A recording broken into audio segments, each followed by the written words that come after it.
ஒவ்வொரு மூலிகைக்கும் பலவிதமான மருத்துவ குணம் உண்டு. அதேபோல் ஒவ்வொரு மூலிகைக்கும் பலவிதமான நோய்களை தீர்க்கக்கூடிய சக்தியும் உண்டு என்கிறார் டாக்டர் கௌதமன் அவர்கள். இன்று என்ன மூலிகை பற்றி நம்மிடையே பேச வருகிறார் என்பதை பார்க்கலாம். நம் விடையிலேயே நிகழ்ச்சி அடுத்த பகுதியாக வரவிருப்பது பல்லாண்டு வாழ்ந்திட. அன்பான கலைஞர் தொலைக்காட்சி நேயர்களுக்கு என்னுடைய இனிமையான காலை வணக்கங்கள். இன்னைக்கு நம்ம பார்க்கக்கூடிய தாவரத்துடைய பெயர் குதிரைவாலி கொடி அப்படின்னு சொல்லக்கூடிய ஒரு கொடி வகை தாவரம். குதிரைவாலிங்கிற அரிசியை நம்ம பார்த்துருப்போம். ஆனால் குதிரைவாலி கொடி அப்படிங்கிறது களிமண் பூமிகளில், குறிப்பாக சென்னையை சுற்றி இருக்கக்கூடிய நிறைய இடங்களில் பார்த்திங்கன்னா ரொம்ப அழகாக வளரக்கூடிய ஒரு கொடி வகை தாவரம். மஞ்சள் கலந்த பழுப்பு நிறமான பூக்களை கொண்டிருக்கக்கூடிய தாவரம் அப்படின்னு சொல்லலாம். இந்த குதிரைவாலி கொடியை பொறுத்தவரையிலும் தலைமுடி பிரச்சனைகளுக்கு இயற்கை கொடுத்திருக்கின்ற மிகப்பெரிய வரப்பிரசாதம்னே நம்ம சொல்லலாம். தலைமுடி சம்பந்தப்பட்ட பிரச்சனைகள் அப்படின்னு சொல்லும்போது பாரம்பரிய மருத்துவத்தில் 3 வகையான பிரச்சனைகளை சொல்கிறோம். ஒன்று, தலைமுடி திக்காக இல்லாமல் ரொம்ப தின்னாகிறது, ரொம்ப தடிமனாக இல்லாமல் மெலிதாக மாறுகின்ற தலைமுடி அப்படிங்கிறது ஒரு பிரச்சனை. தலைமுடி உடைதல் அப்படிங்கிறது 2வது பிரச்சனை. தலைமுடி துகள்களாக உடைந்து போகிறது அப்படிங்கிறது 2வது பிரச்சனை. தலைமுடி வளராமல் நின்று போவது அப்படிங்கிறது 3வது பிரச்சனை.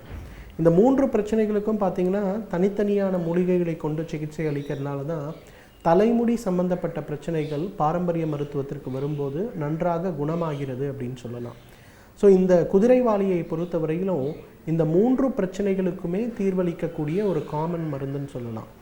இன்றைக்கு பெரும்பாலும் பார்த்திங்கன்னா இந்த குதிரைவாலி சம்பந்தப்பட்ட அந்த மூலிகையை தலைமுடி சம்பந்தப்பட்ட பிரச்சனைகளுக்கு பயன்படுத்துகிறது அப்படிங்கிறது வெறும் பாரம்பரிய மருத்துவர்கள் தான் பயன்படுத்துகிறாங்க. சமீப காலத்தில் இருக்கின்ற தலைமுடி வளர்க்கக்கூடிய எண்ணெய்களோ மாத்திரைகளோ அதில் இல்லாமல் இருக்கிறது ஒரு துரதிர்ஷ்டமான விஷயம். இந்த குதிரைவாலியிலிருந்து எடுக்கக்கூடிய அந்த முழு தாவரத்தை நன்றாக அரைத்து அதை ஒரு பேஸ்ட் மாதிரி செய்து அதை தலை முழுவதும் 10 போடுகின்ற வழக்கம் அப்படிங்கிறது பொதுவாகவே பாரம்பரிய மருத்துவத்தில் இருக்கக்கூடிய ஒரு வழக்கம்.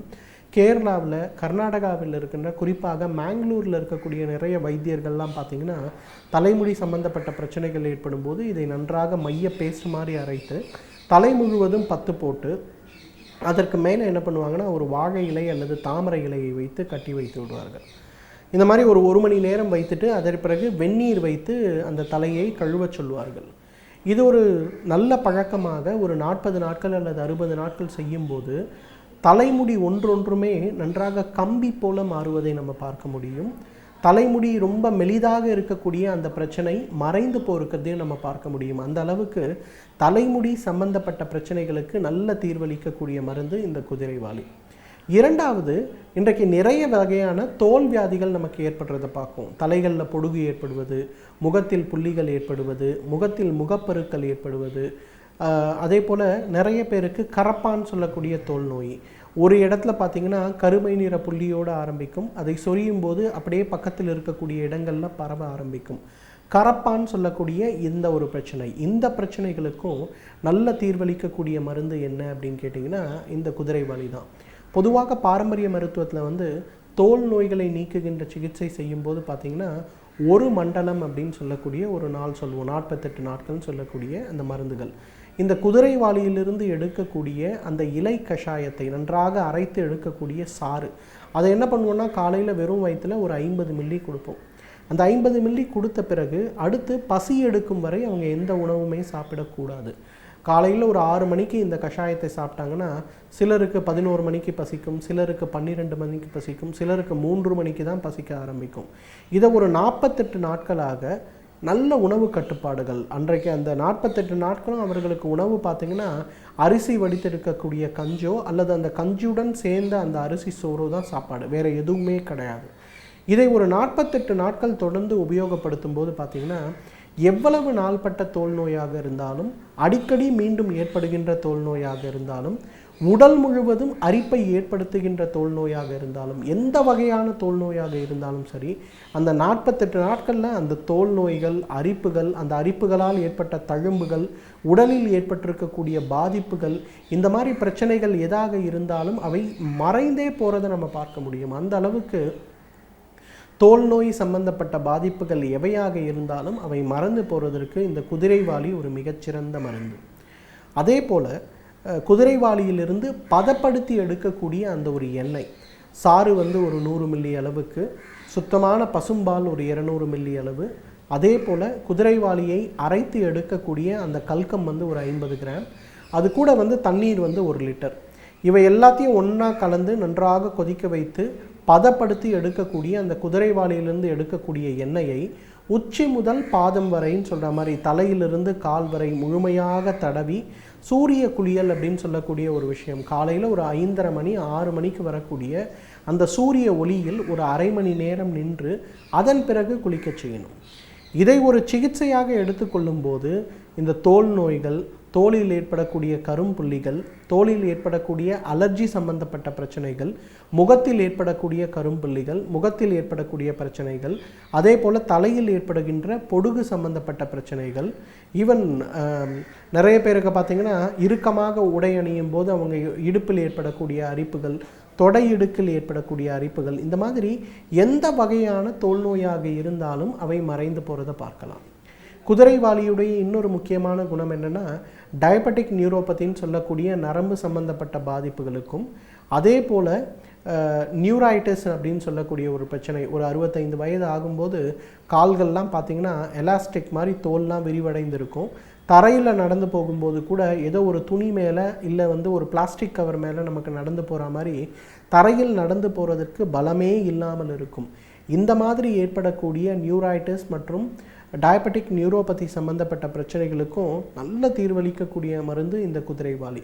குதிரைவாலியிலிருந்து எடுக்கக்கூடிய கஷாயத்தை ஒரு 20 மில்லி உள்ளுக்கும், அதே போல் குதிரைவாலியிலிருந்து எடுக்கக்கூடிய அந்த ஒரு எண்ணெயை வெளிப்புறமாகவும் தடவி அரை மணி நேரம் 1 மணி நேரம் ஊற வைத்து குளிக்க செய்யும்போது மிகப்பெரிய அளவில் மாற்றம் ஏற்படுவதை பார்க்கலாம். ஏன்னா இன்றைக்கு இந்த டயபெட்டிக் நியூரோபதி ஏற்படும் போதும் அல்லது நியூரைட்டிஸ் சம்மந்தப்பட்ட பிரச்சனை ஏற்படும் போதும் பார்த்திங்கன்னா பெரும்பாலும் ஊசி மூலம் அந்த நரம்புகளை பலப்படுத்தக்கூடிய சிகிச்சைகள் செய்தாலும் கூட பெரிய பலன் அளிப்பது கிடையாது. ஆனால் அந்த குதிரைவாலியிலிருந்து எடுக்கக்கூடிய எண்ணெயையும் கஷாயத்தையும் உள்ளுக்கு சாப்பிடும்போது மிகப்பெரிய அளவில் மாற்றம் ஏற்படுவதை பார்க்கலாம். எனவே நேயர்களே, இந்த குதிரைவாலியை பொறுத்தவரையிலும் நரம்பு சம்பந்தப்பட்ட பிரச்சனைகளுக்கும் தலைமுடி சம்பந்தப்பட்ட பிரச்சனைகளுக்கும் சோரியாசிஸ் மாதிரி கரப்பான் மாதிரி இருக்கக்கூடிய தீர்க்க முடியாத நோய்களுக்கும் இயற்கை கொடுத்திருக்கின்ற மிகப்பெரிய அருமருந்து. தகுந்த மருத்துவ ஆலோசனையின் பேரில் சரியான முறைப்படி இதை உபயோகப்படுத்தினோமேயானால் நம்மாலும் பல்லாண்டு காலம் ஆரோக்கியமாக வாழ்ந்திட முடியும். எழுத்தாளர் மனுஷபுத்திரன் அவர்கள் நாள்தோறும் பலவிதமான சமூக பிரச்சனைகளை பற்றியும் அதற்கான தீர்வுகளையும் நம் முன் எடுத்து வைக்கிறார். அந்த வகையில் இன்று என்ன சமூக பிரச்சனையை நம்மிடையே பேச வருகிறார் என்பதை பார்க்கலாம். நம் விடையிலேவான நிகழ்ச்சியின் அடுத்த பகுதியாக வரவிருப்பது தீதும் நன்றும்.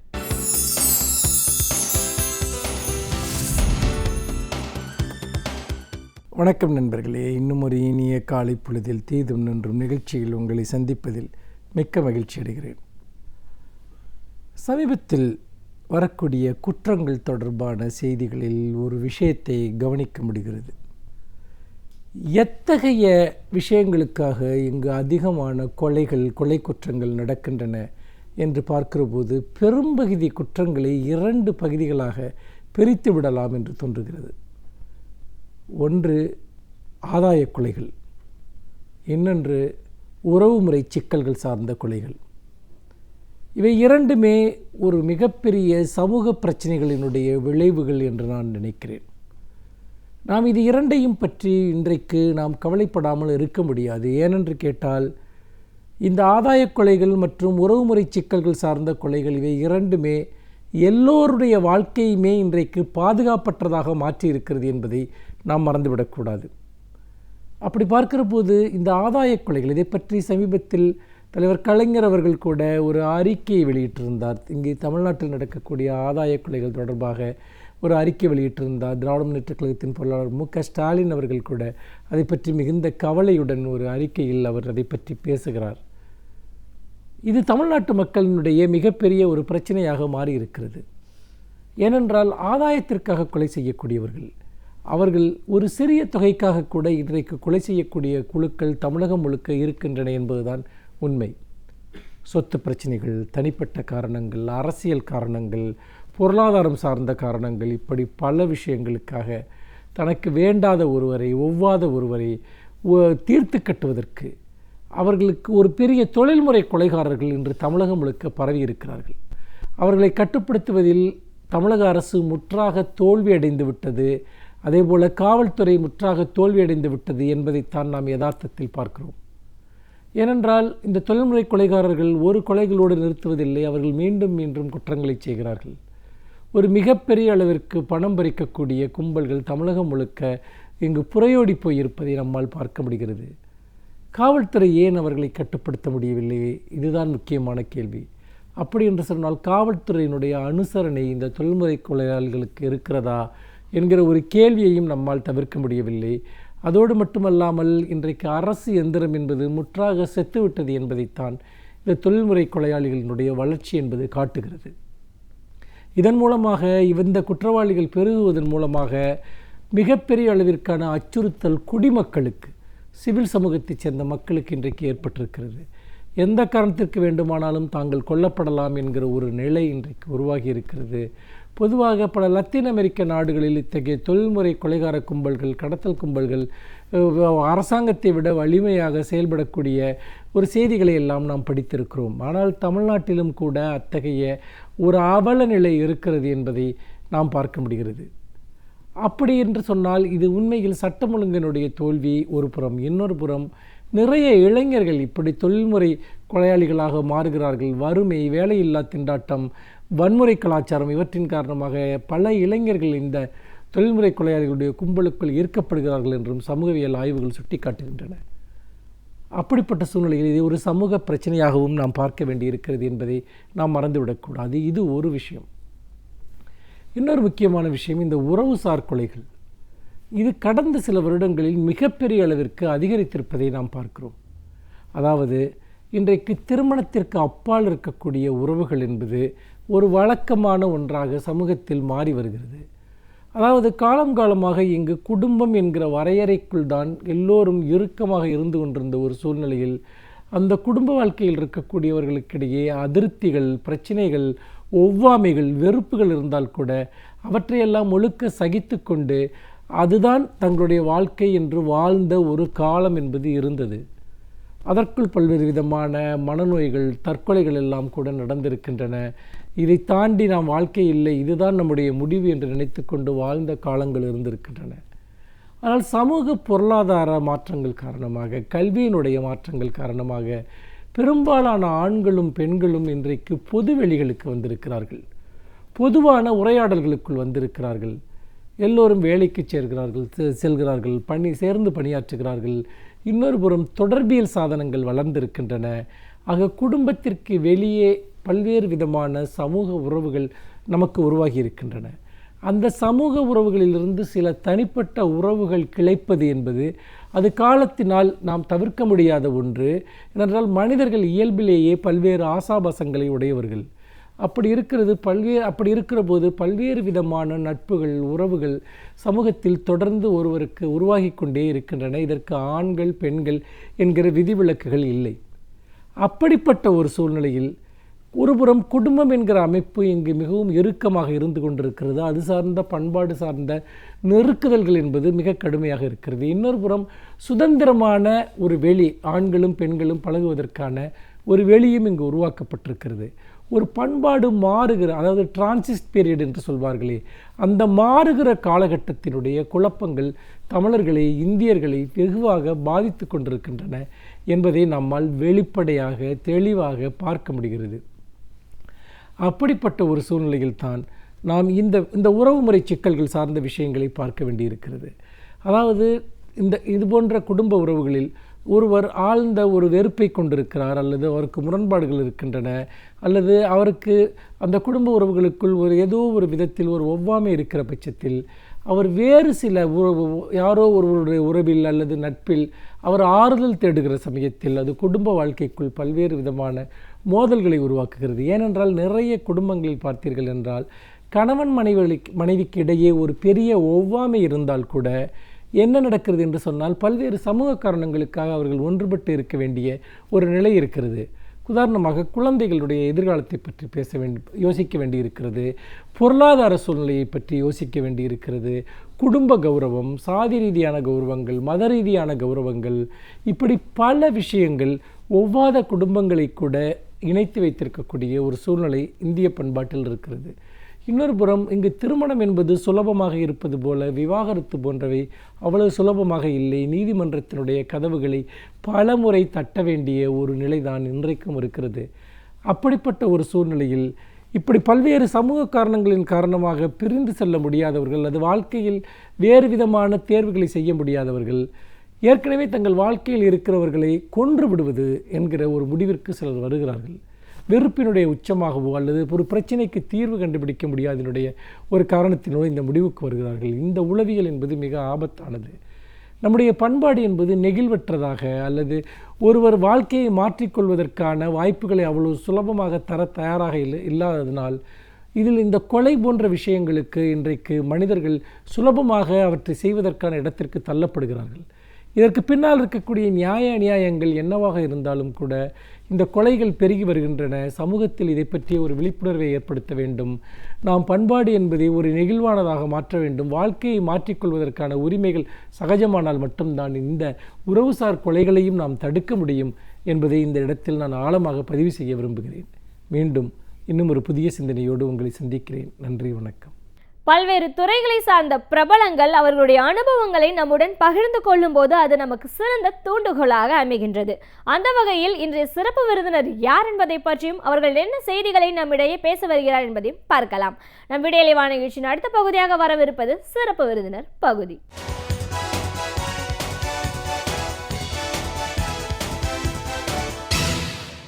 வணக்கம் நேயர்களே, விடியலை நிகழ்ச்சியின் சிறப்பு விருந்தினருக்கான நேரம் இது. இன்றைய சிறப்பு விருந்தினர் சமூக ஆர்வலர், இயற்கை வேளாண் ஆலோசகர் திரு பசுமை நாயகன். ஒரு சமூக ஆர்வலரா இன்னைக்கு நம்மளோட சுற்றுச்சூழலை பாதுகாக்க வேண்டிய அவசியம் என்ன, மழைநீர் சேகரிப்பு எவ்வளோ முக்கியத்துவம் வாய்ந்ததாக இருக்குது, பசுமை புரட்சி பண்ண வேண்டிய ஒரு காலகட்டத்தில் நம்ம இன்னைக்கு ஏன் இருக்கோம், அதற்கான ஆலோசனைகள் சார்ந்த பல விஷயங்களை, கருத்துக்களை இன்னைக்கு நம்ம அவர்கிட்ட கேட்டு தெரிஞ்சுக்கலாம். வணக்கம் சார். பசுமை வணக்கம். ஒரு சமூக ஆர்வலராக, இயற்கை வேளாண் ஆலோசகராக எங்கள் நிகழ்ச்சிக்கு உங்களை நாங்கள் முதல்ல வரவேற்கிறோம் சார். நன்றி. இயற்கை வேளாண்மைன்னு நம்ம பேசுகிறதுக்கு முன்னாடி இயற்கை வேளாண்மை ஏன் அவசியம், எந்த காலகட்டத்திலேருந்து நம்ம நிறைய மாறி இருக்கோம், இன்றைக்கெலாம் வந்து மண் மலட்டுத்தன்மை அடைஞ்சதுன்னு எல்லாரும் நம்ம சொல்கிறத பார்க்குறோம். அதற்கான காரணம் என்ன, அதிலிருந்து மறுபடியும் நம்ம ஒரு மாற்றம் வரணும் அப்படின்னும் போது இயற்கை வேளாண்மை எவ்வளோ ஒரு முக்கியத்துவம் வாய்ந்ததாக இருக்குது. அதுக்கு அப்பாற்பட்டு சுற்றுச்சூழலையும் நம்ம வந்து சரியான முறையில் பயன்படுத்திக்கணும். ஒரு வறண்ட நிலமாக இல்லாமல் இயற்கை வளத்தோடு இருக்கணும் அப்படின்னா நாம் செய்ய வேண்டிய விஷயங்கள் என்னவா இருக்குது, இந்த சமூகத்தில் இருக்கிற எல்லாரும் சேர்ந்து இணைஞ்சு செய்ய வேண்டிய விஷயம் என்னவா இருக்குது. நீங்கள் வந்து ஒரு முழு நேர பணியாக இதை எடுத்துகிட்டு இதற்கு இந்த விழிப்புணர்வை ஏற்படுத்தணும் அப்படிங்கிறதுக்காக ஒரு கிட்டத்தட்ட 1000 கிலோமீட்டர் சைக்கிள் பயணம் மேற்கொண்டிருக்கீங்க. அதில் வந்து இந்த குப்பைகள் சேகரிப்பையும் 2 வகையாக பிரித்து சேகரிக்கணும் அப்படின்ற ஒரு விழிப்புணர்வையும் மக்கள் மத்தியில் ஏற்படுத்தி கொடுத்துருக்கீங்க. அதோட அவசியம் என்ன, அதோட பயன்கள் மக்களுக்கு எப்படி போய் சேரும், எந்த வடிவத்தில் போய் சேருது, இது சார்ந்த நிறைய விஷயங்களை எங்கள் நேர்களோட நீங்கள் முழுமையாக பகிர்ந்துக்கணும் சார். முதல்ல நம்ம சுற்றுச்சூழல்லேருந்து பேசுவோம் சார். இன்றைக்கி எல்லாருமே பரபரப்பாக வேலைக்கு போகிறது, ஓடுறது, காலையிலேருந்து நைட் வரைக்கும் ஏதோ ஒரு இயந்திர வாழ்க்கையில் நம்ம இருக்கோம். நம்மளை சுற்றி பக்கத்தில் என்ன நடக்குதுன்னு கூட நிறைய பேர் பார்க்குறதில்ல. அதோட விளைவாக வந்து இயற்கை சீற்றம், நிறைய மாறுபாடுகள், நம்மளோட இந்த ஒவ்வொரு காலகட்டத்திலையும் காலநிலை மாற்றத்தை நம்ம பார்த்துட்டு வந்துட்டு இருக்கோம்.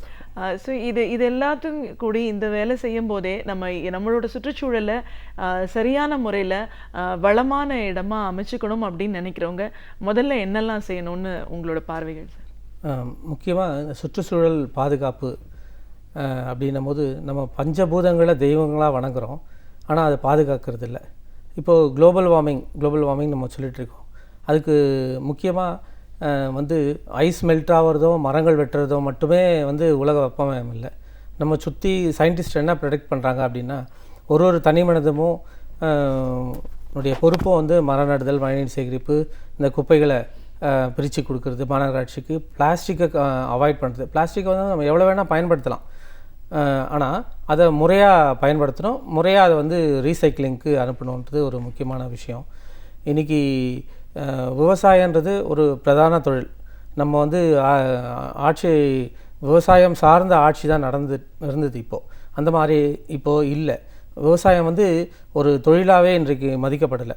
ஸோ விவசாயம் வந்து பிரதானமாக நம்ம வந்து கொண்டு வரணும். ஸோ அதை எடுத்துகிட்டு வந்தாலே அதில் வந்து மரம் வளர்ப்பு, மழைநீர் சேகரிப்பு, இயற்கை வேளாண்மை, உணவு, நோய் எல்லாமே அதுக்குள்ளே அடங்கிடுது. ஸோ நம்ம விவசாயத்தை முதன்மையாக நம்ம எடுத்துகிட்டு வந்தோம்னாலே நம்ம வந்து இந்த சுற்றுச்சூழலை வந்து ஈஸியாக வந்து நம்ம பாதுகாத்துடலாம். இது ரொம்ப முக்கியம் விவசாயம். நம்ம இப்போ விவசாயம் அப்படின்னு சொல்லும்போது இப்போ எதெல்லாம் நீங்கள் வந்து ஒரு விவசாயமாக கருதுறீங்க? விவசாயம் முதல்ல எடுத்துட்டோம்னா முதல்ல நமக்கு வேண்டியது விவசாயம் பண்ணுறதுக்கு நாட்டு மாடுகள் நம்ம நிலத்தில் இருக்கணும், மரம் இருக்கணும். 1/3 விவசாய நிலத்தில் குறுங்காடு இருக்கணும். அப்போ தான் அந்த இலை தழை மக்கு மண்ணுக்கு உரமாகும், மண்ணில் இருக்க நுண்ணுயிர்களுக்கு உணவாகும். ஸோ இந்த சாணம், மாட்டோட சாணம் கோமியமும் உரமாகும். ஸோ விவசாயம்னு எடுத்துக்கிட்டால் பிரதானமாக ஒரு விவசாயிக்கு ஒரு 5 ஏக்கர் விவசாயம் நிலம் வச்சுருக்காருன்னா அவர்கிட்ட ஒரு 4 நாட்டு மாடு இருக்கணும். அந்த 5-6 ஏக்கரில் 3/1 குறுங்காடு இருக்கணும். ஸோ இதுதான் முக்கியம், பிரதானம். இவர் வந்து காசு கொடுத்து போய் எங்கேயுமே வந்து உரம் வாங்க வேண்டிய அவசியமே இல்லை. இந்த இலைத்தழை மக்கு, இந்த சாணம் இதுவே மண்ணுக்கு நுண்ணுயிர்களுக்கும் உணவாகும், மண்ணுக்கும் சத்துமாகும். இவர் எந்த ஒரு பொருளையும் போய் காசு கொடுத்து வாங்கி உரம் போடணும்னு அவசியமே இல்லை. முக்கியமாக இந்த மழைநீர் சேகரிப்பு, பூமியில் ஈரப்பதம் எப்போவுமே இருக்கணும். இப்போ வந்து நம்ம இந்த 33% காடுகள், நம்ம இந்தியாவில் இருக்க காடுகள் வந்து முழுமை அடையலை இன்னும். ஸோ அது எங்கே இருந்து தொடங்கணும்னா விவசாய நிலத்தில் இருந்தால் இது தொடங்கணும். அப்படி தொடங்கும் போது ஒவ்வொரு மரத்துக்கும், இந்திய நாட்டில் நம்ம இருக்க மரத்துக்கு யாரும் தண்ணி ஊற்றுறதில்லை. ஸோ அது தானாகவே வளருது. அப்போ பூமியில் நிலத்தடி நீர் வந்து நிறைஞ்சி இருக்கணும். ஒரு மரம் வந்து 60 அடிக்கு வளர்ந்துருக்கு ஒரு மரம்னா அதோட வேர் வந்து 60 அடி பூமியில் பாஞ்சிருக்கும். இதுதான் லாஜிக். இது 60 ஃபீட் மேலே இருக்குன்னா 60 ஃபீட் வேர் உள்ளே இருக்கும், அது தானாக தண்ணி எடுத்துக்கும். அப்போது நிலத்தடி நீர் வந்து ரொம்ப முக்கியம். ஸோ இது எல்லாமே விவசாயத்திலேருந்து தான் தொடங்குது. அதே மாதிரி இந்த கால்நடைகளுக்கு வந்து புல் பூண்டு இதுங்கெல்லாம் உணவாகுது. அப்போ நம்ம வந்து ஒரு 2.5 அடியில் வந்து ஈரப்பதம் இருந்துகிட்டே இருக்கணும் அப்படின்னா மழைநீர் சேகரிப்பு ரொம்ப முக்கியம், குறுங்காடு ரொம்ப முக்கியம் விவசாயத்துக்கு.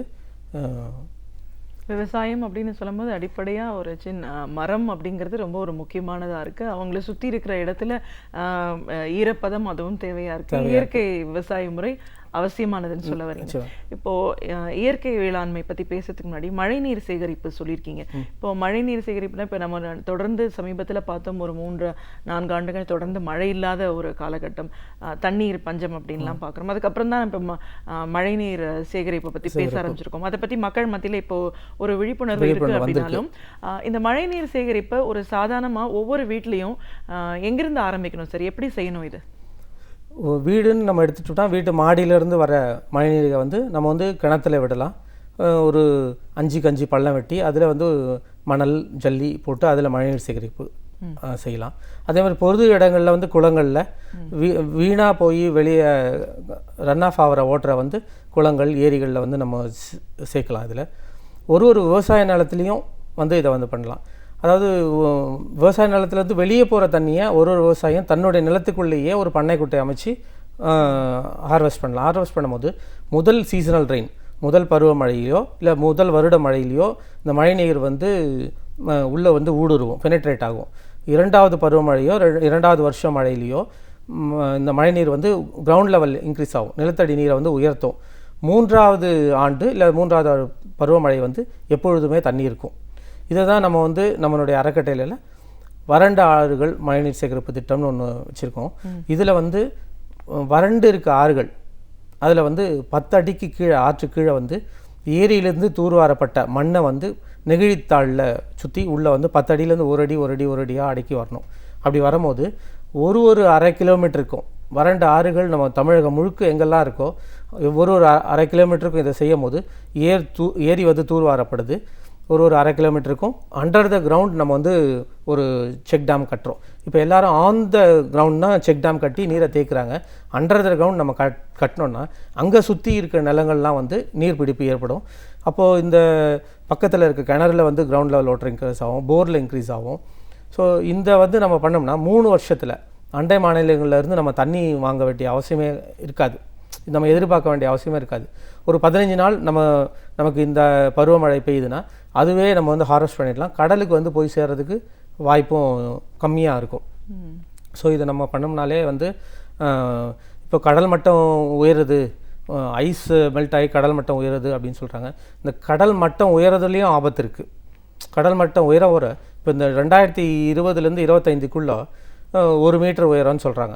1 மீட்டர் இல்லைங்க, 3 இன்ச்சு உயர்ந்தாலே நம்ம வந்து நகரங்களில் இருக்க இந்த கூவை மாதிரி இருக்க இடத்துக்களில் வந்து பேக் அவுட்டர் ஆகிடும்.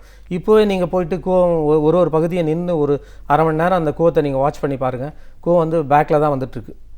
ஸோ இது இன்னும் 2020லேருந்து 25க்குள்ளே பார்த்திங்கன்னா நம்ம ட்ரைனேஜ் ஃபெசிலிட்டிஸ்லாம் பிளாக் ஆகிறதுக்கு வாய்ப்பு நிறைய இருக்குது. நம்ம 2ஆம் நகரத்தை தேடி போக வேண்டிய சூழல், ஆபத்தான சூழல் இருக்குது. இது எப்படி நம்ம சால்வ் பண்ண வேணும்னா ஒரு தனி மனுஷனுக்கும் இதுக்கு வந்து பொறுப்பு இருக்குது. இந்த மழைநீர் சேகரிப்பு விஷயத்தில் மழைநீர் சேகரிப்பு மூலியமாகவும் நம்ம வந்து இந்த மாசு வந்து நிறைய கட்டுப்படுத்தலாம், கடல் நீர் உள் புகாமல் நம்ம பார்த்துக்க முடியும். இது ரொம்ப அவசியம் மழைநீர் சேகரிப்பில். இப்போ நீங்கள் அந்த வறண்ட இடங்களை பற்றி சொன்னீங்க, அதில் நீர் ஏரி குளங்கள் எல்லாம் நம்மளே நீர் ஆதாரத்தை உருவாக்கலாம் அப்படின்னு சொல்லியிருக்கீங்க. அந்த திட்டம் அப்படின்னு சொல்லும்போது முன்னாடி பேசும்போது சொன்னீங்க இந்த கிணறு நம்ம உருவாக்கலாம் அப்படின்னு சொல்லியிருக்கீங்க. அதை நீங்கள் செயல்பாட்டிலையும் கொண்டு வந்திருக்கீங்க. அது எப்படி வறண்ட ஒரு மலை முகடான இடங்கள்ல நீர் வளத்தை பெருக்கிறதுக்கு என்ன பண்ணணும்? இது ஆல்ரெடி விவசாயிகிட்ட வந்து பாசன கிணறு இருக்கும். அது வந்து மத்திய அரசு ஒரு திட்டம் கொண்டு வந்தது, கடின பாறைகள் பகுதியில் விவசாய பாசன கிணத்தில் மழைநீர் சேகரிப்பு. இந்த திட்டத்தில் ஆல்ரெடி விவசாயி கிணத்துல வந்து நீர் வந்து உள்ளே போயிட்டே இருக்குது. இது எப்படி திரும்பி மேலுக்கு கொண்டு வரணும் அப்படின்னா, ஒரு விவசாயம் 5 ஏக்கரா 10 ஏக்கரா நிலங்களில் வந்து அந்த ஓடுற தண்ணி மொத்தம் வடிகால் வசதி பண்ணி கிணத்துக்கிட்ட இருந்து ஒரு 10 அடி தூரத்தில் வந்து 2 பிட்டு பள்ளம் வெட்டி அந்த மழை தண்ணியெல்லாம் அதில் வந்து சேர்ந்து கலங்கி நின்று அதில் 1 அடி ஜல்லி, 1 அடி ப்ளூ மெட்டல், 1 அடி மணல் அந்த மாதிரி போட்டு இந்த கலங்கிய தண்ணியெல்லாம் 2வது குட்டைக்கு வந்து அதுக்கு கீழே வந்து ஒரு 5 அடி பைப்பு கிணத்துக்குள்ளே வர மாதிரி 2 சைடும் கொசு வலை கட்டியிருப்பாங்க. இதில் ஃபில்டர் ஆகி கிணத்துக்கு வரும். இது ஒரு வருஷமும் இந்த மழைநீர் சேகரிப்பு இது நடக்கும் போது 3 வருஷத்தில் முதல் வருஷம் முதல்ல சொன்ன மாதிரியே தண்ணி வந்து உள்ளே ஊடுருவ செய்யும். 2வது ஆண்டு கிரவுண்ட் லெவல் நீர்மட்டம் உயரும். 3வது ஆண்டு எப்பவுமே தண்ணி இருக்கும். இது வந்து ஒவ்வொரு விவசாயம் செய்யலாம், அரசு தான் செய்யணும், மற்றவங்க தான் செய்யணும், இதுக்கு ஸ்பான்சர் வேணும், இதுக்கு திட்டங்கள் வேணும்னு அவசியமே இல்லை. ஒருத்தரும் தான் வீடு கட்டும் போது ஒரு காம்பவுண்ட் அமைச்சிக்கிறாங்க, ஒரு டாய்லெட் அமைச்சிக்கிறாங்க, ஒரு கிணறு தோண்டிக்கிற மாதிரி ஒரு விவசாயியும் தன்னுடைய விவசாய நிலத்துக்குள்ளே ஒரு குறுங்காடு வளர்க்குறது, மழைநீர் சேகரிப்பு, பண்ணை குட்டைகள் அமைக்கிறது, இதெல்லாம் ஒரு விவசாயியே செஞ்சுக்கிட்டா நம்ம வந்து ரொம்ப சுலபமாயிடும், விவசாயம் சுலபமாயிடும், சுற்றுச்சூழல் பாதுகாக்கப்படும். இப்போது நம்ம இயற்கை விவசாயம் பற்றி நீங்கள் நிறைய முன்னாடி பேசியிருக்கீங்க, புத்தகங்கள்லாமும் எழுதியிருக்கீங்க அதை பற்றி. இப்போது விவசாயமே வந்து இந்தியாவோட பிரதான தொழில்னா விவசாயம் அப்படிங்கிற நிலை மாறி இதை விட்டு வேண்டான்னு போகிறோம் ஒரு காலகட்டம் வரதை நம்ம பார்க்குறோம். இது ரொம்ப வருந்தத்தக்க ஒரு தகவல் தான். ஏன்னா நம்ம வளமான ஒரு எல்லா விதமான வளங்களும் இருக்கிற ஒரு நாட்டில் விவசாயத்தை சரியாக பண்ண முடியலன்ற ஒரு சூழலில் ஒரு இயற்கை வேளாண் ஆலோசகராக இன்னைக்கு இயற்கை வேளாண் அப்படின்னு வரும்போது வெறும் நெற்பயிர் அது மட்டும் இல்லை, காய்கறிகள் வீட்டுக்குள்ளேயே தோட்டம் பண்ண இந்த மாதிரியான விஷயங்களையும் நாமளே ஏற்படுத்திக்கலாம், உருவாக்கலாம்னு சொல்லிங்க. இயற்கை வேளாண் ஆலோசகர் அப்படிங்கிற முறையில் இயற்கை வேளாண்மையோட முக்கியத்துவம் என்ன, யாரெல்லாம் பண்ண முடியும், எப்படிலாம் பண்ணலாம்? இன்றைக்கி விவசாயன்றது வந்து கடைசி தலைமுறை விவசாயமாக பார்க்கப்படுது. ஸோ அது வந்து மாறணும் அப்படின்னா ஒவ்வொருத்தர் வீட்லேயுமே விவசாயம் ஆரம்பிக்கணும். அது இந்த மாடி தோட்டத்திலேருந்து ஆரம்பிக்கணும். அது வந்து ரசாயன உரங்கள்லாம் போடாமல் நம்ம வந்து வீட்டில் இருக்க பொருட்களை வச்சே வந்து விவசாயம் பண்ண முடியும். உதாரணத்துக்கு ஒரு வீட்டில் இருக்க சாப்பாடு, நம்ம உணவு வேஸ்டெல்லாம் வந்து நம்ம வந்து அதை மக்க செய்து உரமாக கொடுத்துடலாம். அதே மாதிரி பூச்சி விரட்டி அப்படின்னு சொல்லும் போது வீட்டில் இருக்க மஞ்சத்தூள், உப்பு, மோர், வேஸ்ட் ஆகிற மோரை வந்து 4 நாளைக்கு தண்ணி ஊற்றி வச்சுட்டு அதை வந்து நீங்கள் கரைச்சி செடி மேலே அடித்தாலே போதும், பூச்சிகள் வராது. கோமியத்தை வந்து 1:20 தண்ணி கலந்து உப்பு மஞ்சத்தூள் ஒரு ஸ்பூன் போட்டு அடித்தாலே பூச்சிகள்லாம் விரட்டப்படும். ஸோ இது வந்து நம்ம வீட்டில் இருந்தே ஒரு விவசாயியும் வீட்டிலருந்தே விவசாயியாக மாறலாம். இன்றைக்கி வந்து விவசாய நிலங்கள் வந்து விவசாயம் பண்ண முடியாமல் வெளியேறிடுறாங்க. இவங்கெல்லாம் வந்து நான் அவங்கள சந்தித்து கூட்டுறவு இயற்கை விவசாயம் நிலம் வச்சுருக்கவங்களுக்கு வந்து அவங்கக்கிட்டேருந்து ஒரு ஒப்பந்தம் போட்டு, ஒரு புரிந்துணர்வு ஒப்பந்தம் போட்டு, ஒரு இன்வெஸ்டர், ஒரு ப்ரொமோட்டர், ஒரு நில உரிமையாளர், இந்த மாதிரி விவசாயத்துக்கு வந்து ஆலோசனை கொடுக்குறோம். அவங்களுக்கும் அது மூலயமா திரும்பி விவசாயம் பண்ணோன்ற ஒரு ஈடுபாடு மறுபடியும் வருது. ஸோ அது மாதிரி ஒரு 4 மாவட்டங்களில் செஞ்சிட்ருக்கோம். இப்போ தாமரத்துக்கிட்ட கிஷ்கிந்தா அப்படின்ற இடத்துல இருந்து ஒரு 4 கிலோமீட்டர் சோமங்கலம், நடுவீரப்பட்டில் 3 இடத்துல வந்து அந்த மாதிரி கூட்டுறவு விவசாயம் பண்ணுறோம். இது மக்களுக்கு மேலும் வரணும். கூட்டுறவு விவசாயத்தை விட கார்ப்பரேட் விவசாயம் அதிகம் ஆகிற மாதிரி இருக்குது. எப்படி கார்ப்பரேட் நிறுவனங்கள் இருக்கோ அந்த மாதிரி கார்ப்பரேட் நிறுவனமாக விவசாயத்தை கொண்டு வரதுக்கு முயற்சி பண்ணிகிட்ருக்காங்க. சிலர் பண்ணிகிட்ருக்காங்க ஃபுல்லாக. நிறைய பேர் வந்து விவசாயத்துக்கு போக முடியலனாலும் இயற்கை அங்காடிகள் தொடங்கியிருக்காங்க. அதன் மேலே ஆர்வம் கொண்டு இயற்கை அங்காடிகள் தொடங்கியிருக்காங்க. இப்போ இந்த விவசாயன்றது எங்கே முக்கியமாக வந்து நம்ம சுற்றுச்சூழலும் உணவு பழக்கம் தான் நமக்கு வந்து நோய் இல்லாமல் பாதுகாக்கிறது. அதில் முதல்ல சுற்றுச்சூழலை பற்றி பேசணும். இப்போ விவசாயம் தான் நம்ம உணவு உற்பத்தி நமக்கு கிடைக்கிது. அதில் பார்த்திங்கன்னா நம்ம இந்த உணவுனுடைய பழக்க மாற்றங்களாலே நம்மளுடைய ஆயிலே குறைஞ்சி போச்சு. இன்றைக்கி 100 வருஷம் கூட யாரும் வாழ்கிறதில்ல. உதாரணத்துக்கு ஒரு தென்னை மரம் எடுத்துக்கலாம். இப்போ ஹைப்ரிட் இல்லைங்க, நாட்டு தென்னை மரம் எடுத்துக்கிட்டிங்கன்னா 5 வருஷம் கழிச்சு தான் அது பாலை எடுக்கும், புக்கம் இளநீர் கிடைக்கும். அது இன்ட்டு 20 100 வருஷம் அதோட ஆயில் இருக்கும். அதே மாதிரி பனை மரம் எடுத்துக்கிட்டிங்கன்னா 10லேருந்து 15 வருஷம் கழிச்சு தான் அது பாலை எடுக்கும், இன்ட்டு 20 300 வருஷம் அது வாழும். அது மாதிரி ஒரு ஆடு எடுத்துக்கிட்டிங்கன்னா அது ஒரு மெச்சூர்ட் ஆகும், பழத்துக்கு வரும். 6 மாதத்தில் அது பழத்துக்கு வந்ததுன்னா மெச்சூர்ட் ஆச்சுன்னா இன்ட்டு 20 12 வருஷம் அதோட ஆயில். ஒரு மாடு எடுத்துக்கிட்டிங்கன்னா 1 வருஷத்துலேருந்து 1.5 வருஷத்துல உள்ள அது பழத்துக்கு வரும், மெச்சூர்ட் ஆகும், இன்ட்டு 20 அதோட ஆயில் 20லேருந்து 25 வருஷம். அது மாதிரி நீங்கள் என்ன உயிரினம் எடுத்துக்கிட்டாலும் அதோட ஆயில் வந்து மாறவே இல்லை. அதோட ஆயில் வந்து முழுமையாக அனுபவிக்குது. மனுஷன் மட்டும்தான் அதிலிருந்து மாறிட்டான்.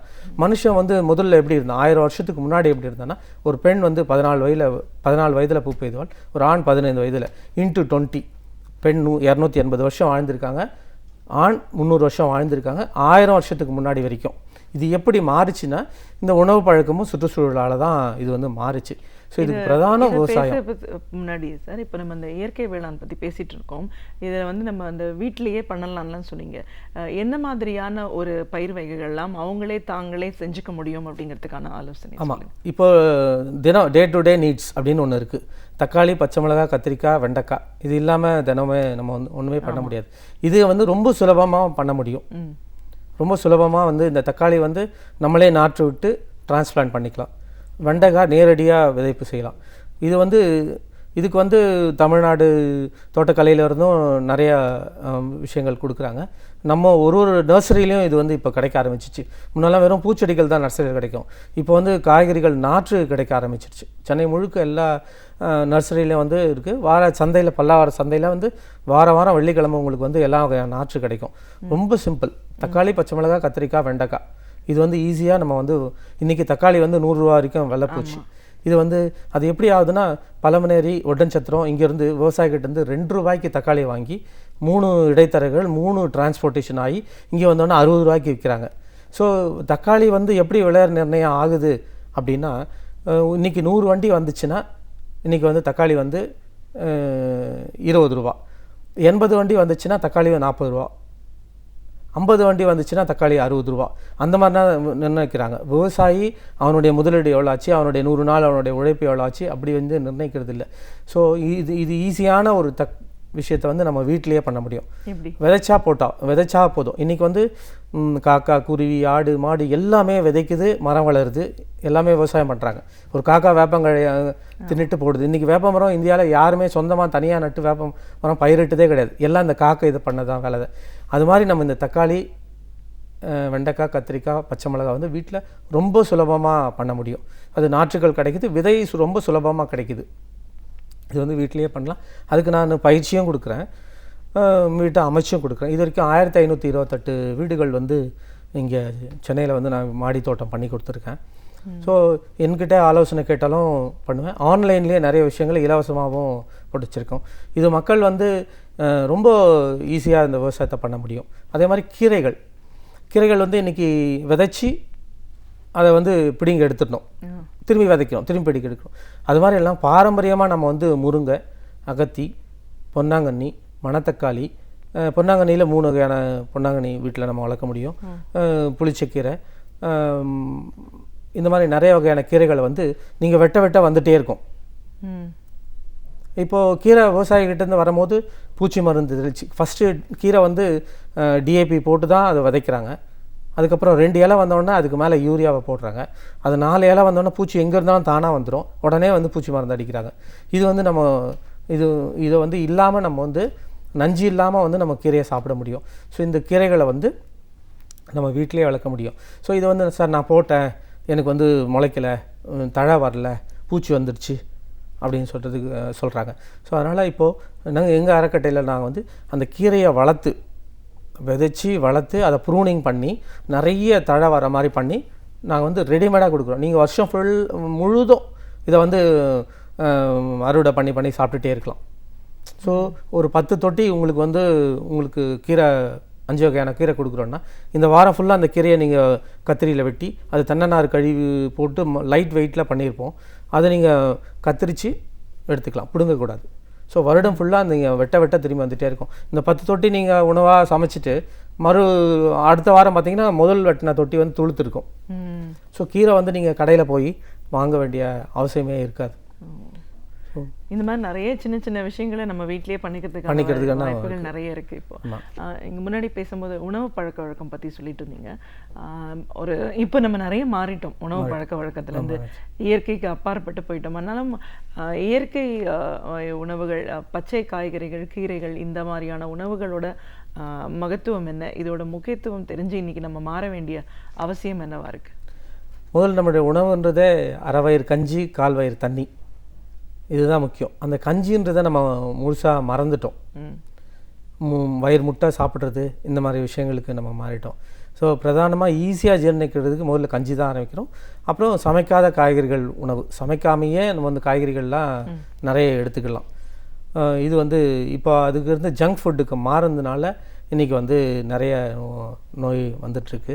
இதுக்கு வந்து பாரம்பரிய அரிசியில் வந்து நிறைய வழிகள் இருக்குது. அது அந்த புத்தகத்தில் பாரம்பரிய அரிசி பற்றி நிறைய எழுதியிருக்கேன். அதில் வந்து காளாநம்ம, கருங்குருவை, இந்த மாதிரி அரிசிகள் வந்து நைட்டில் நம்ம வந்து கஞ்சியாக காய்ச்சிட்டு அதில் வந்து கொத்தமல்லி, கருவேப்பிலையை வந்து நீங்கள் போட்டு வச்சுட்டு காலையில் எடுத்து கஞ்சி குடிச்சிங்கன்னா நீங்கள் எந்த வகையான பூஸ்ட்டு, ஹார்லிக்ஸ் எதுவுமே குடிக்க தேவையில்லை, அவ்வளோ எனர்ஜிட்டி அந்த கஞ்சியில் இருக்குது. ஸோ நம்ம வந்து திரும்பி திரவ உணவுக்கு வரணும், மேக்ஸிமம் கஞ்சியாக குடிக்கணும். இந்த ஜங்க் ஃபுட்ஸ் எல்லாமே நம்ம வந்து அவாய்ட் பண்ணணும். ஸோ பாரம்பரிய உணவுக்கு நம்ம திரும்பினா தான் வரும். அதே மாதிரி சிறுதானியங்கள் இருக்குது, கேழ்வரகு, கம்பு, இதை வந்து நம்ம முதல்ல அதுதான் நம்ம சாப்பிட்டுட்டு இருந்தோம். அது இப்போ மொத்தமே நம்ம மறந்துட்டோம். அதுக்கு மாறணும். சிறுதானியங்களை நம்ம அதிகமாக வந்து உணவில் சேர்த்துக்கணும். காய்கறிகள் அது அறுசுவை 7 வண்ணம் நம்ம உடம்புல வேணும். 7 வண்ணம்னா நம்ம வேறு கலர் பாட்டிலில் விற்கிற கலர் கூல்ட்ரிங்க்ஸு அது மாதிரி இல்லைங்க. ஒரு முள்ளங்கி வெள்ளை கலரில் இருக்கும், கேரட்டு ரெட் கலரில் இருக்கும், பீட்ரூட்டு, அந்த மாதிரி 7 வண்ணமும் அறுசுவையும் நமக்கு வேணும். ஸோ அப்படி பார்க்கும்போது நம்ம வந்து சிலது இந்த கசப்பை எடுக்கிறதே இல்லை, புளிப்பை எடுக்கிறதே இல்லை. ஸோ புளிப்பு நம்ம வந்து புளிச்சக்கீரை கண்டிப்பாக எடுக்கணும். கசப்புன்னும் போது இந்த முடக்கத்தான் ஒரு கீரை இருக்குது, அது எடுத்துக்கணும். ஸோ அறுசுவையும் நமக்கு உடம்பு வேணும். ஸோ அந்த மாதிரி நம்ம இது எல்லாமே இந்த மூலிகை கலந்த கீரைகள் எல்லாமே நம்ம வீட்டில் வந்து வளர்க்க முடியும். இப்போ நான் சொன்ன இந்த முடக்கத்தான் கீரை வந்து வீட்டிலேயே வளர்க்க முடியும், தூதுவளை வீட்டிலேயே வளர்க்க முடியும். ஸோ இதெல்லாம் நம்ம காட்டில் போய் தான் தேடி எடுத்துகிட்டு வந்துட்டுருக்கோம். ஸோ நம்ம பாரம்பரிய உணவுக்கு திரும்பணும், அப்போ தான் நம்மளுடைய ஆயுள் வந்து கூடும். இப்போ இந்த உணவு பழக்கத்தினால தான் சீக்கிரமாக 8 வயது 9 வயதில் பெண்கள் பூ பெய்துறாங்க. அதனால தான் வர பிரச்சனைகள் இருக்குது. இதே நீங்கள் மற்ற பறவைகள்லாம் நீங்கள் பாருங்கள், எந்த பறவையும் விலங்குகளோ சமைச்சு சாப்பிட்றதில்ல, ஹாஸ்பிட்டல்ஸ்க்கு போகிறதில்ல. மனிதன் ஒருத்தன் மட்டுமே தான் வந்து சிசரின்னு ஹாஸ்பிட்டல் போகிறான், ஓப்பன் ஹார்ட் சர்ஜரின்னு ஹாஸ்பிட்டலுக்கு போகிறாங்க. எந்த பறவைக்கும் இந்த பிரச்சனை இது வரைக்கும் இல்லவே இல்லை. ஸோ நம்ம வந்து முதல் அடிப்படை வந்து உணவு பழக்கத்தையும் சுற்றுச்சூழலையும் நம்ம பாதுகாத்தோம். நம்ம வீடை சுற்றி நம்ம சுத்தமாக வச்சுருப்போம், சாணி தெளிப்போம், சிகப்பாக வர்ணம் தீட்டுவோம், தரக்கோட்டான ஒரு இது யூஸ் பண்ணுவோம், செம்மண் யூஸ் பண்ணுவோம். ஸோ அது இப்போ இல்லவே இல்லை. மொத்தமே நம்ம வந்து கட்டடங்கள், டெயில்ஸு, வெட்டிஃபைட் டெயில்ஸு அந்த மாதிரி மாறிட்டோம். ஸோ பாரம்பரியத்துக்கு திரும்பணும், உணவு பழக்கம் மாறணும், சுற்றுச்சூழலை நம்மளே ஒரு தனி மனதுக்குனும் இது பொறுப்பு இருக்குது. நம்ம யாரையுமே குற்றம் சொல்ல வேண்டாம். ஒரு தனி மனிதனும் அதுக்கு பொறுப்பெடுத்துக்கணும். கண்டிப்பா சார். இயற்கையோடு கூடி இருந்தாலே நம்மளுக்கு எந்த நோய் நொடியும் நோய் வராம நொடியும் நம்ம வராது. சிறப்பா வாழ முடியும்னு சொல்றீங்க. ஒரு இயற்கை வேளாண் ஆலோசகரா, ஒரு சமூக ஆர்வலரா, இன்னைக்கு இந்த சமூகத்தில் இருக்கிற ஒவ்வொரு தனி மனிதனுக்குமான கடமைகள் என்ன, இதை நம்ம சரிவர செய்யாததுனால தான் இன்னைக்கு நிறைய நோய் வியாதிகள் ஆயுள் குறையிறதையும் நம்ம பார்த்துட்டு இருக்கோம். நிச்சயமா. இது எல்லாத்துக்கும் காரணம் மரம் வளர்க்குறதோட அவசியம் என்ன, அதோட முக்கியத்துவம், அது நமக்கு எவ்வளோ ஒரு வளங்களை கொடுக்குது, மழைநீர் சேகரிப்பு இன்னும் எவ்வளோ முக்கியத்துவம் வாய்ந்ததா இருக்கு. ஒரு அரசாங்கம் ஒரு அமைப்பு செய்யுன்றதை எதிர்பார்க்காம ஒவ்வொருத்தரும் அவங்க வீட்டில் இருக்கிற சுற்றி இருக்கிற இடங்கள்லயே மரம் வளர்க்குறதுக்கும் மழைநீர் சேகரிப்பையும் சரியான முறையில் பண்ணலாம். இயற்கை வேளாண்மை அவங்களோட மொட்டை மாடியிலேயே பயிர்களை விளைவிச்சு சாப்பிடும் போது எவ்வளோ தூரம் ஒரு ஆரோக்கியமான வாழ்க்கை அவங்களுக்கு கிடைக்கிறதுக்கான வாய்ப்புகள் இருக்குன்னு பல விஷயங்களை கருத்துக்களை எங்களோட முழுமையாக பகிர்ந்ததுக்கு நன்றி. பசுமை வணக்கம். பலவிதமான வரலாற்று சான்றுகளையும் புத்தகங்களில் நாம் அறிந்தும் அறிந்திராத பல அரிய தகவல்களையும் நம்மிடையே பகிர்ந்து கொள்ள வருகிறார் பேராசிரியர் சுபவீர பாண்டியன் அவர்கள். நம் விடையிலேவா நிகழ்ச்சியின் அடுத்த பகுதியாக வரவிருப்பது ஒன்றே சொல் நன்றே சொல்.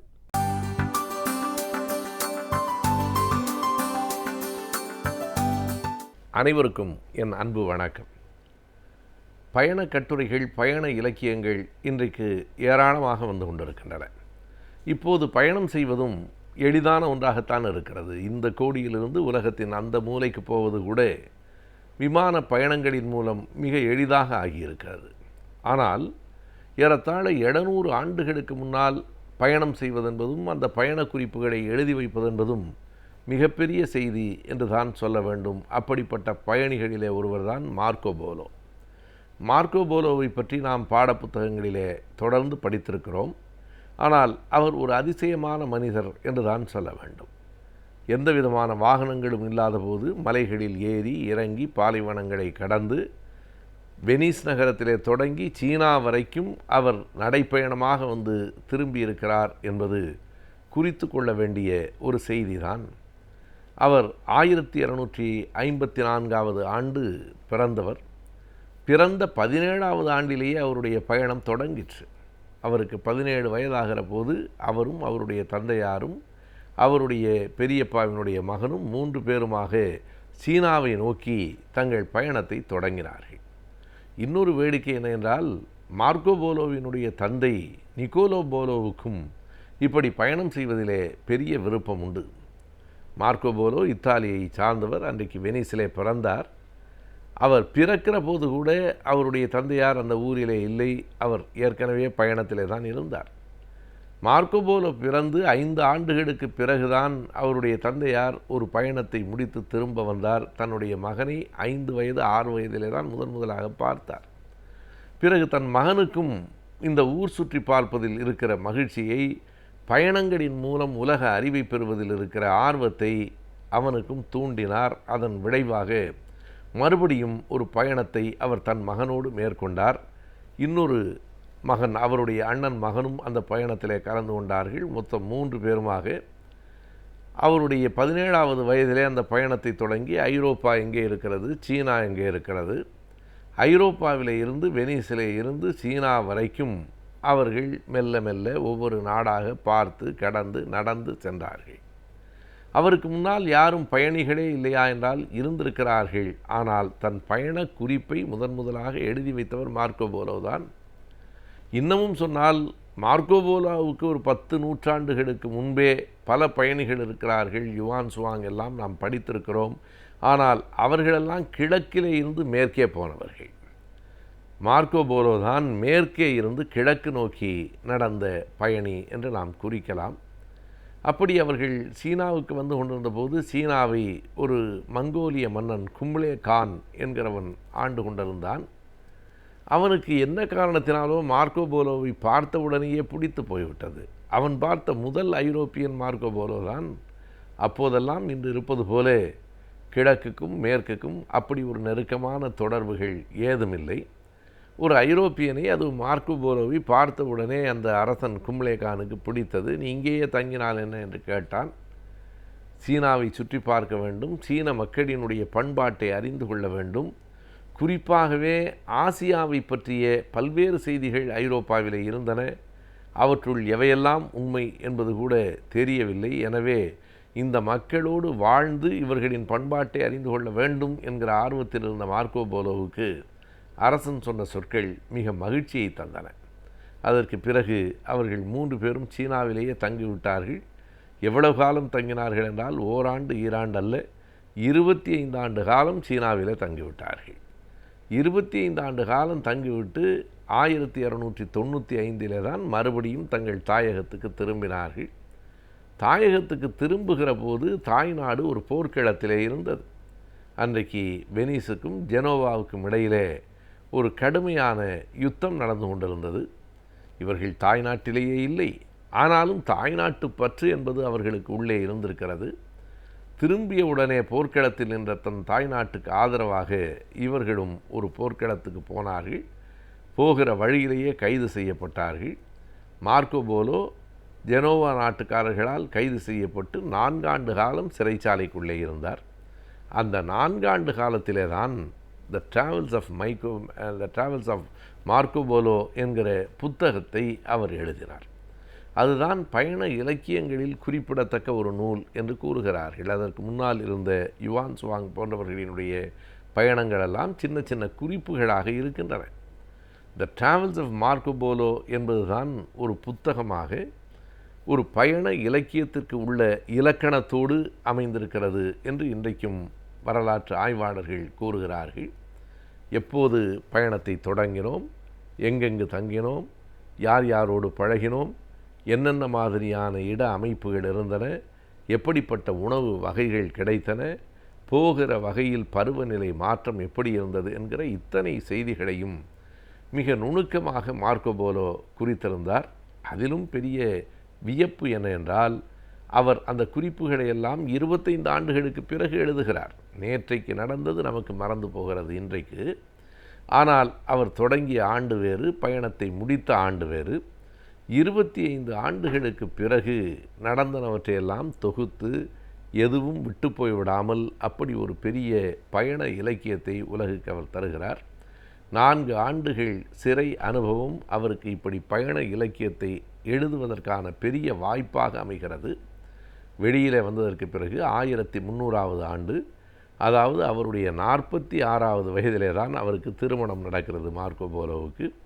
பின்னால் அவருடைய வணிகம் செழித்து வளர்கிறது. ஏறத்தாழ 20 ஆண்டுகள் நல்ல செல்வந்தராக, வணிகராக, புகழ்பெற்றவராக அவருடைய வாழ்க்கை அமைகிறது. 1323 உடல் நலம் கொஞ்சம் சீர்கெட்டு 24வது ஆண்டு அவர் இறந்து போய்விடுகிறார்.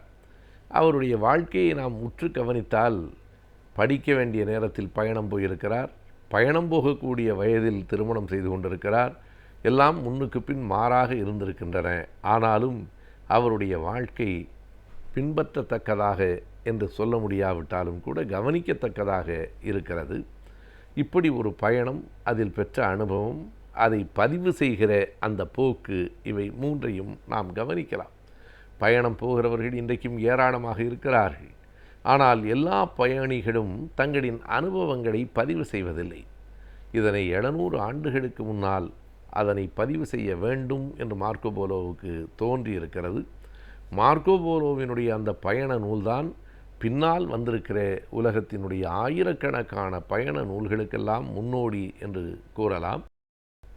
அவருடைய பயணம், அவருடைய அனுபவம் ஐரோப்பாவில் இருக்கிற மக்கள் அத்தனை பேருக்கும் ஆசியா என்றால் எப்படி இருக்கிறது, சீனா என்கிற நாடு எப்படிப்பட்டது என்கிற செய்திகளையெல்லாம் கொண்டு சேர்த்திருக்கிறது. அவர் இந்தியாவின் வழியாகவும் போயிருக்கிறார் என்றால் இந்தியாவின் வடக்கு எல்லையிலே நடந்து போய் சீனாவுக்கு போய் சேர்ந்து விட்டார். எனவே இந்தியாவை பற்றிய கூடுதலான செய்திகள் இல்லை. ஆனால் சீனாவை பற்றிய நிறைய செய்திகளை ஐரோப்பியர்களுக்கு முதலாக கொண்டு போய் சேர்த்தவர் மார்க்கோ போலோ தான். இன்றைய சூழலில் நாம் பயின்ற கல்விக்கு ஏற்ப வேலைகள் கிடைப்பது மிகவும் அரிதாகி கொண்டு வருகிறது. அந்த வகையில் இன்றைய ஆலோசனை நேரத்தில் கல்வி மற்றும் வேலை வாய்ப்புகள் பற்றின தகவல்களை பார்க்கலாம். நாம் விடையிலேவா நிகழ்ச்சியின் அடுத்த பகுதியாக வரவிருப்பது ஆலோசனை நேரம்.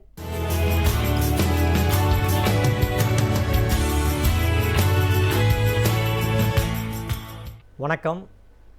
கலைஞர் தொலைக்காட்சி நேயர்களுக்கு காலை வணக்கங்கள்.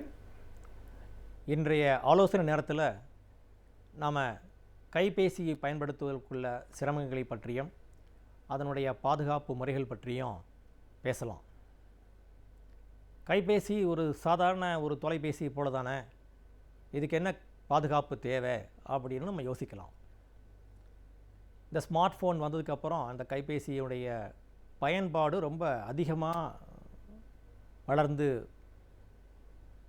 இருக்குது. ஆக்சுவலாக இந்த வளர்ச்சி மிகச்சிறந்த வகையில் இருக்கிறதுனால பல வகைப்பட்ட பயன்களுக்கு நம்ம அதை பயன்படுத்துகிறோம். வெறும் தொலைபேசி அல்ல, அது நிதி சம்பந்தப்பட்ட, அதாவது ஃபினான்ஷியல் டேட்டாஸ்லாம் அதில் தான் வச்சுருக்கிறோம்.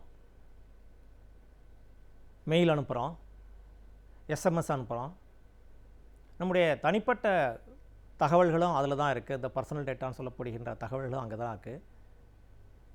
ஆக இவ்வளவு நிகழ்ச்சிகளோடு அத்தோடு மட்டும் இல்லாமல் நம்ம குடும்பத்தில் உள்ள முக்கியமான புகைப்படங்கள், காணொளி காட்சிகள், இவைகள்லாம் அதில் அடங்கியிருக்கிறனால தொலைபேசி தொலைஞ்சு போனாலோ இது தொலைபேசி ஹேக் ஆனாலோ அவ்வளோ சாதாரணமாக எடுத்துக்க முடியாது.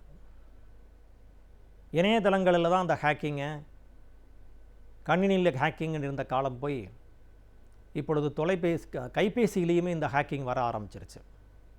அதாவது நம்முடைய கைபேசியில் ஊடுருவி நம்முடைய கைபேசியில் உள்ள தகவல்களை திருடுறதுக்குள்ள வாய்ப்புகள் அதிகமாக பெருகிட்டு இருப்பதன் காரணமாகவும் கைபேசி அடிக்கடி தொலைந்து போய் நம்முடைய தகவலெல்லாம் திருடப்பட்டு விடும் என்பதனாலும் தான் இந்த கைபேசி சம்பந்தப்பட்ட பாதுகாப்பு முறைகளை நம்ம கட்டாயமாக அறிந்துக்கணும். நம்முடைய வாடிக்கையாளர்களும்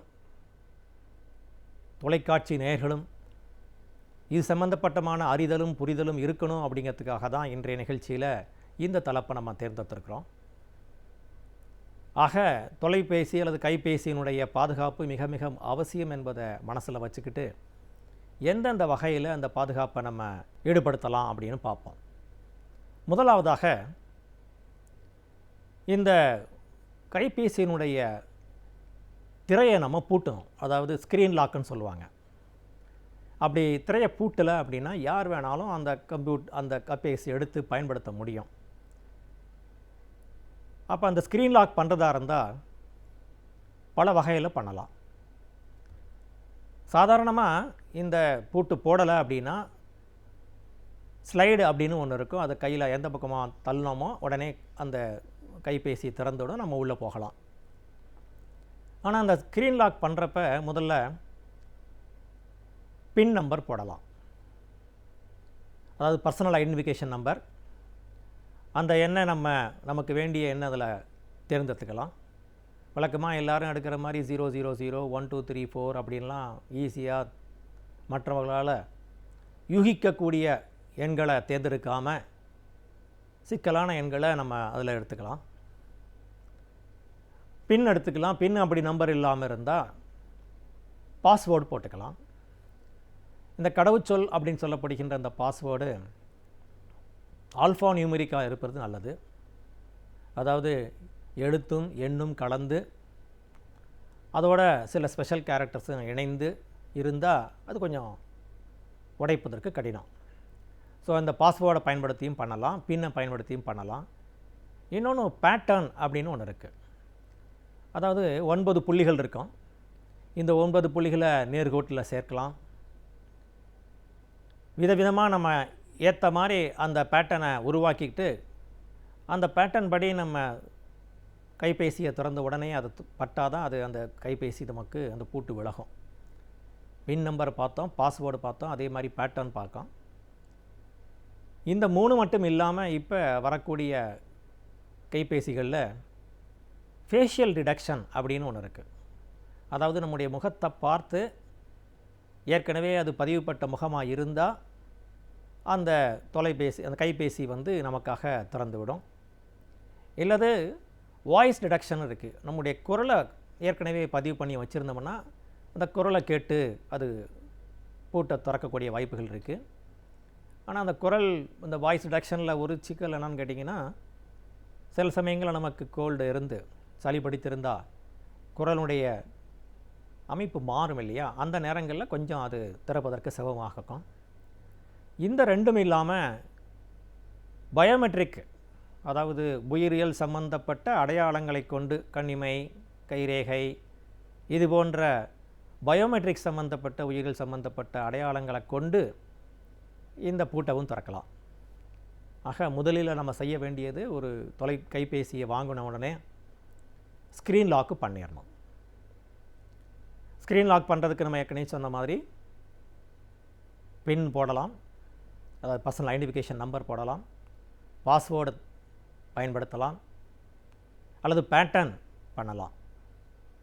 இல்லை இந்த புதிதாக வரக்கூடிய கைபேசியில் வந்திருக்கின்ற உதவிகளாக ஃபேஷியல் டிடெக்ஷனோ வாய்ஸ் டிடெக்ஷனோ பயோமெட்ரிக்கோ பயன்படுத்தலாம்.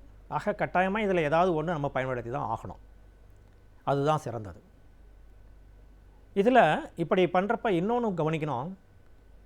நம்ம இந்த பாஸ்வேர்டோ பேட்டர்னோ பின் நம்பரோ போடுறப்ப நான் 1 2 3 4 அப்படின்னு அழுத்தினேன்னு வச்சுங்களேன், அடுத்த பக்கத்துலேருந்து பார்த்துட்டு இருக்கவங்களுக்கு நான் என்ன நம்பர் அமுத்தினேன்னு அதில் வந்து டிஸ்பிளே ஆகும். இதுக்கு விசிபிள் அப்படிம்பாங்க. ஸோ அந்த பாஸ்வேர்டோ பின் நம்பரோ பேட்டர்னோ விசிபிளாக இருக்கணுமா அப்படிங்கிறதுக்கு ஒரு ஆப்ஷன் இருக்குது. நம்ம அந்த செட்டிங்ஸில் போய் இதை பண்ணலாம். ஆக அந்த விசிபிள்ங்கிற ஆப்ஷனை நம்ம வந்து டிசபிள் பண்ணிட்டோம் அப்படின்னா நம்ம அடிக்கிற பாஸ்வேர்டோ பின் நம்பரோ வெறும் புள்ளியாக தான் வரும். அதனால் பக்கத்தில் இருக்கவங்களுக்கு இது என்ன அடித்திருக்குங்கிறது தெரியாது. ஸோ ஒரு ஸ்க்ரீன் லாக் போடணுங்கிறத முதல்ல பார்த்தோம். இப்போ அந்த ஸ்க்ரீன் லாக் போடுறப்ப பயன்படுத்துகின்ற பின்னோ அல்லது பாஸ்வேர்டையோ பேட்டர்னையோ விசிபிள் இல்லாமல், தெரியாமல், கண்ணுக்கு தெரியாமல் வெறும் புள்ளிகளாகவே வரக்கூடிய அளவுக்கு ஒரு வாய்ப்பு இருக்குது நம்மளுடைய கைபேசியில். அதை பயன்படுத்தலாம். இதெல்லாம் எப்படி பயன்படுத்துறதுங்கிறது நம்ம டெமோவில் காட்டுவோம். இப்போ ஸ்க்ரீன் லாக் முடிஞ்சதுக்கப்புறம் அடுத்ததாக நம்ம முக்கியமாக கவனிக்க வேண்டியது என்னதான் நம்முடைய பர்சனல் டேட்டாவை, வீடியோவை, ஆடியோவை, காணொளிகளை எதெல்லாம் நம்ம அதுக்குள்ளே வச்சுருந்தாலும் கூட ஃபினான்ஷியல் சம்மந்தப்பட்ட முக்கியமான சில தகவல்களை நம்ம அதில் வச்சுக்கிறது அவ்வளவு உசிதம் அல்ல. அப்படியே வைக்கணுங்கிற ஒரு அவசியம் ஏற்பட்டால் கூட நேரடியாக தொலைபேசியில் பதிவு பண்ணாமல், அது கைபேசியில் பதிவு பண்ணாமல் நம்ம அடிஷனல் கார்டு பயன்படுத்துவோம் இல்லையா, அந்த கார்டில் நம்ம செய்யலாம். ஆக இதுவரை நம்ம கைபேசியினுடைய பாதுகாப்பினுடைய அவசியத்தை பற்றி பார்த்தோம். அத்தோட எப்படி ஸ்க்ரீன் லாக் பண்ணுறது அப்படிங்கிறத பற்றி நம்ம அதில் பார்த்தோம்.